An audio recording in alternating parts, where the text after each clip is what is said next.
سب کچھ کر دیا. اب اس کے بعد رسول اکرم صلی اللہ علیہ وسلم کا کام ختم ہے. زبردستی کرنے کے لیے کوئی داروغہ نہیں کہ ڈنڈا لے کر وہ سر پر بیٹھ جائے. آج میں سبق میں آپ کے لیے ہر زمانے میں اس طرح کے فریب نفس میں پھنسا ہوا انسان ہے. یہ کبھی بھی اپنے سر الزام نہیں دیتا. یا تو وہ آس پاس کے جو لوگ ہیں ان پر الزام ڈال دیتا ہے، یہ جو لوگ زیادہ خدا پرست لوگ ہوتے ہیں وہ اللہ ہی پر الزام ڈال دیتے ہیں. نبی کا کام پیغام پہنچا دینا ہے، اور اس کے ماننے والوں کا کام بھی جو یہی ہے.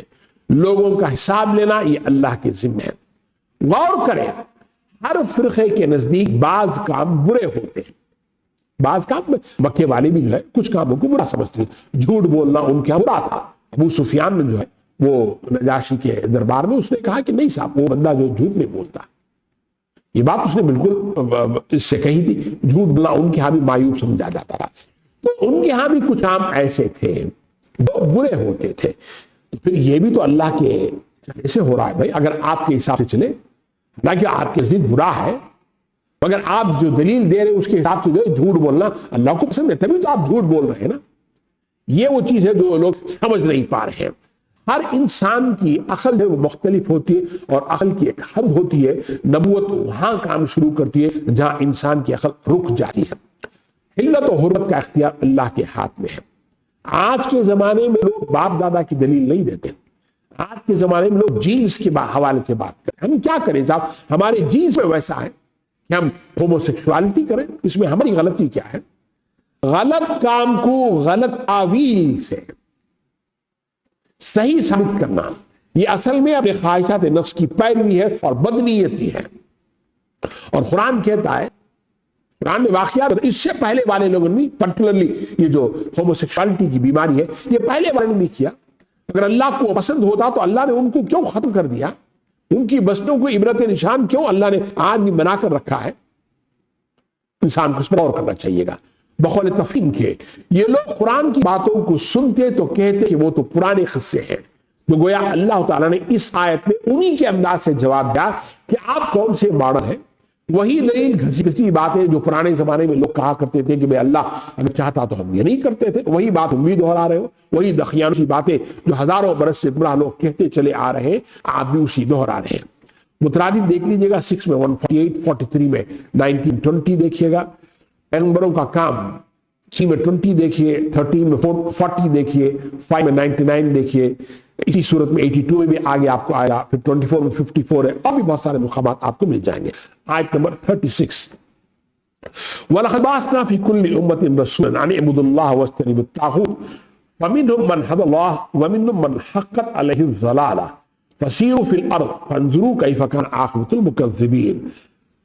اب ان کا یہ کہنا کہ بھئی اللہ کو یہ پسند تھا، اور اللہ نے فرمایا کہ نہیں صاحب، اللہ کو یہ پسند نہیں تھا. اللہ نے رسول بھیجے، انہوں نے پیغام واضح طور پر پہنچا دیا ہے.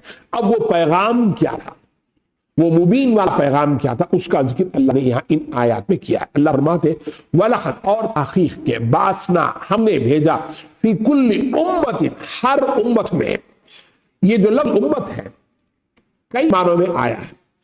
اس کا جو بیسک معنی ہے ہر وہ جماعت جس کے افراد زمان، مکان یا ہدف، فکر کے لحاظ سے ان کے اندر وحدت پائی جاتی ہو، اسے امت کہا جاتا ہے. قرآن مجید میں امت کئی معنوں میں آیا ہے. سورہ زخرف آیت نمبر 23 میں مذہب، طریقہ. سورہ یوسف آیت نمبر 45 میں عرصہ دراز، دورانیہ، اس کے معنی میں آیا ہے. سورہ بقرہ 143 میں طائفہ، گروہ کے معنی میں آیا ہے. اور آگے آیت نمبر 120 میں ان ابراہیم کان امتن سے مراد امام کے معنی میں آیا ہے. تو قرآن مجید بتاتا ہی ہے کہ ہر گروہ میں، ہر قوم میں، ملت میں ہم نے بھیجا رسول کو. بقول ماجدی کے اس سے یہ لازم نہیں آتا کہ ہر ملک قوم میں مستقلاً کوئی رسول اصطلاحی معنوں میں آیا ہو جسے وہی آتی ہے اصطلاحی معنوں میں. البتہ یہ ضرور ہے کہ ہر قوم تک پیغمبر کی تعلیم پہنچ گئی ہو، خواہ اس کے نائب ہی کے ذریعے سے.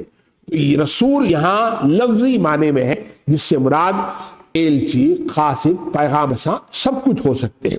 ہندوستان میں پیغمبر آئے کہ نہیں ہے، ایک سوال مدت سے ہمارے پاس میں چھڑا ہوا ہے. جواب یہ ہے کہ ہر سرزمین کی طرح یہاں بھی پیغمبر کی بعثت کا احتمال تو بہرحال ہے، اور کچھ شخصیتوں کے ساتھ ان کے احوال اور ان کی تعلیمات کے لحاظ سے حسن ظن رکھ لینے میں کوئی مذائقہ بھی نہیں ہے، لیکن حزم اور یقین کے ساتھ کسی شخصیت کو پیغمبر قرار دے لینا جب تک کہ ان کی پیغمبری پر کوئی مستقل دلیل نہ مل جائے، یہ بات صحیح نہیں ہے۔ یہ تفسیر ماجدی سے انہوں نے کوٹ کیا ہے۔ اچھا، پیغمبر آئے بھائی، ان کا پیغام کیا تھا؟ اللہ نے فرمایا ہر امت میں ہم نے رسول بھیجے ہیں، رسولن بھیجے ہیں، عظمت کے لیے ہے یہ جو تنوین ہے، ان اعبدوا اللہ واجتنبوا الطاغوت، دو ہی باتیں ہر رسول نے کہا، یہ اللہ کی عبادت کرو اور اجتناب کرو، تم بچو طاغوت سے۔ پورا قرآن آپ دیکھ جائیے گا، ہر نبی کی یہی دعوت ہے۔ سورہ انبیاء آیت نمبر 25، سورہ اعراف تمام انبیاء کے واقعات وہاں آئے ہیں، 7 میں 59، 7 میں 65، 7 میں 73، 7 میں 85، ہر نبی کی دعوت آپ دیکھ لیجیے گا۔ اور دوسرا ایسا طاغوت سے بچو، بقول امام راضی کے طاغوت میں 5 قول ہیں: شیطان، کاہن، ساحر، اصنام، بت، ہر وہ جو سرکشی کرے، ہر وہ چیز جو آپ کو اللہ سے دور کر دے، اللہ کی یاد جو ہے غافل کر دے، یہ آپ کے لیے جو ہے وہ طاغوت بن سکتی ہے۔ طاغوت کا اطلاق دعوت القرآن کے بخور شیطان پر بھی ہوتا ہے اور معبودان باطل پر بھی، سرکش پیشواؤں پر بھی اور لیڈروں پر بھی ہوتا ہے، اور خدا کے قانون کے مقابلے میں قانون سازی کرنے والے اور خود ساختہ قوانین کے مطابق فیصلہ کرنے والے حاکموں پر بھی ہوتا ہے۔ یہاں محل کلام دلیل ہے کہ خاص طور پر بت پرستی سے بچنے کی ہدایت کی جا رہی ہے۔ بتوں کے لیے طاغوت کا مفہوم سورہ زمر آیت نمبر 17، سورہ حج آیت نمبر 30، سورہ ابراہیم آیت نمبر 35 میں آپ دیکھ لیجئے گا۔ اچھا، تو یہ اللہ نے فرمایا کہ ہر پیغمبر کا پیغام اللہ کی عبادت کرو اور طاغوت سے بچو۔ ظاہر بات ہے پیغام آپ کے پاس آ گیا، اب 2 کیٹیگریز بن گئے لوگوں کے پیغام کو سن کر۔ کیا ہوا؟ فَمِنْهُمْ، پھر ان میں سے بعض، من وہ تھے، حد اللہ جن کو اللہ نے ہدایت دی، وَمِنْهُمْ اور ان میں سے بعض ایسے بھی تھے، من تھے، حقت علیہ الضلالہ ان پر ثابت ہو گئی گمراہی۔ انداز بیان غور کیجیے گا، حد اللہ نے ان کو ہدایت دی، اللہ نے یہ نہیں کہا اللہ نے ان کو گمراہ کر دیا، بلکہ کیا فرمایا اللہ نے؟ حقت علیہ الضلالہ، ان پر گمراہی جو ہے وہ ثابت ہو گئی، ان کے دامن سے چمٹ گئی۔ ہدایت تشریعی طریقہ اللہ نے اپنایا، رسول بھیجے، کتابیں بھیجی، لوگوں کو دلائل دے کہ اب تم فیصلہ کر لو جو تم فیصلہ کرنا چاہتے ہو، اور انہوں نے غلط فیصلہ کیا، یہ ان کا اپنا یہ تھا۔ فمن حقت علیہ الضلالہ، تو ان پر جو ہے وہ ضلالت جو ہے وہ چمٹ گئی، وہ ان پر جو ہے وہ گویا واجب ہو گئے۔ اچھا، اس کے بعد اللہ نے فرمایا فَسِيرُوا فِي الْأَرْضِ فَانظُرُوا كَيْفَ كَانَ عَاقِبَةُ الْمُكَذِّبِينَ۔ اب اللہ ایک اور دلیل دے رہا ہے ہمارے سامنے کہ دیکھو تم زمین میں چلو گے اور دیکھو کہ کیسے ہوا ان کا انجام جھٹلانے والوں کا۔ گویا اس آیت میں، اس کے پہلے والی آیت میں اللہ کے رسول اکرم صلی اللہ علیہ وسلم کو تسلی ہے کہ بھئی آپ فکر نہ کریں، یہ ضلالت اور ہدایت کا معاملہ جو ہے قدیم سے چلا آ رہا ہے، اور اس کے ثبوت میں اللہ تعالیٰ جو ہے 2 دلائل دے رہا آیت میں۔ ایک تو نقلی دلیل دیا کہ ہر نبی نے یہی دعوت دی، دوسرا تاریخی دلیل کہ تم چلو پھرو زمین میں اور دیکھ لو کہ جھٹلانے والوں کا انجام کیا ہوا ہے۔ مکذبین کا لفظ قرآن مجید یہاں لے کر آیا ہے، یہ بھی قابل غور ہے۔ آیت میں سبق میں آپ کے لیے، آج رسول کے مقام پر ایک پوری امت کھڑی ہوئی ہے، میں اور آپ، اور اس پر ذمہ داری بنتی ہے کہ رسول کے پیغام کو دوسروں تک جو ہے پہنچائیں۔ وَكَذَلِكَ جَعَلْنَاكُمْ أُمَّةً وَسَطًا لِتَكُونُوا شُهَدَاءَ عَلَى النَّاسِ، ہم نے تمہیں امت مسلمہ بنایا ہی اسی لیے، امت وسط بنایا ہی اسی لیے ہے۔ امت کے کرنے کا واحد کام جسے قرآن مجید بہت بحیثیت امت ہے، بحیثیت فرد کے، ٹھیک ہے آپ کو عبادتیں کرنی ہے، یہ کرنا ہے، وہ کرنا ہے، لیکن امت کے گروہ کے مجھے آپ کو جو کام کرنا ہے وہ یہی کام ہے جو قرآن مجید جو ہمارے پاس رکھتا ہے کہ آپ بتائیں لوگوں کو ان اعبدوا اللہ واجتنبوا الطاغوت، کہ اللہ کی عبادت کرو اور طاغوت سے دور ہو۔ اس کے لیے جو